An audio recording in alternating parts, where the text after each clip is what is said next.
L'affaire Aboubacar relance le débat sur l'islamophobie en France. Aboubacar Cissé, un jeune Malien de 22 ans, s'est rendu à la mosquée Khadija de la Grande Combe, dans le Gard, pour y effectuer des tâches de nettoyage avant la prière. C'est dans ce lieu de culte qu'il a été mortellement agressé. Ce meurtre d'une extrême violence soulève une question. L'islamophobie est-elle un phénomène isolé ou une réalité plus profonde en France? Le 25 avril 2025, Aboubacar Cissé est mortellement agressé dans la mosquée de la Grande Combe. Selon le parquet de Nîmes, l'auteur présumé aurait simulé une prière avant de passer à l'acte, proférant ensuite des insultes contre la religion musulmane.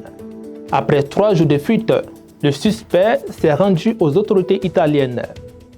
Une information judiciaire a été ouverte pour meurtre aggravé à caractère religieux. Ce drame intervient dans un climat marqué par de multiples attaques contre les lieux de culte musulmans en 2024.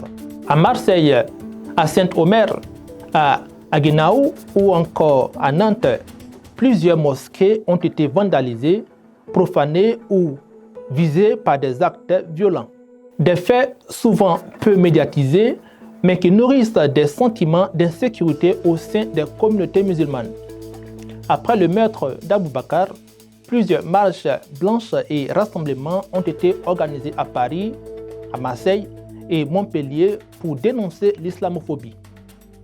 Sur la place de la République, des figures politiques comme Jean-Louis Mélenchon ont accusé le climat ambiant d'alimenter la haine. Il suffit.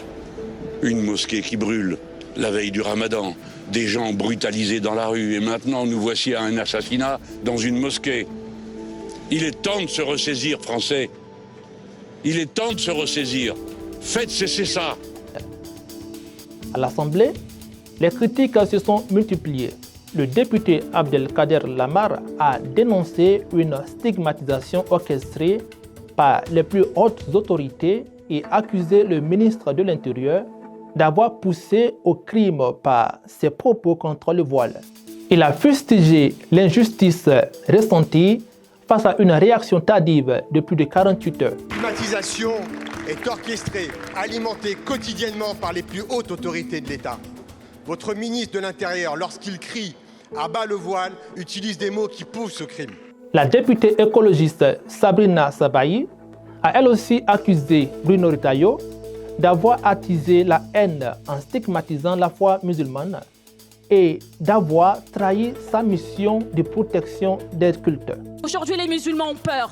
Vous avez soufflé sur les braises de la haine et aujourd'hui, la haine a encore tué. Tous les deux ont réclamé la démission du ministre de l'Intérieur.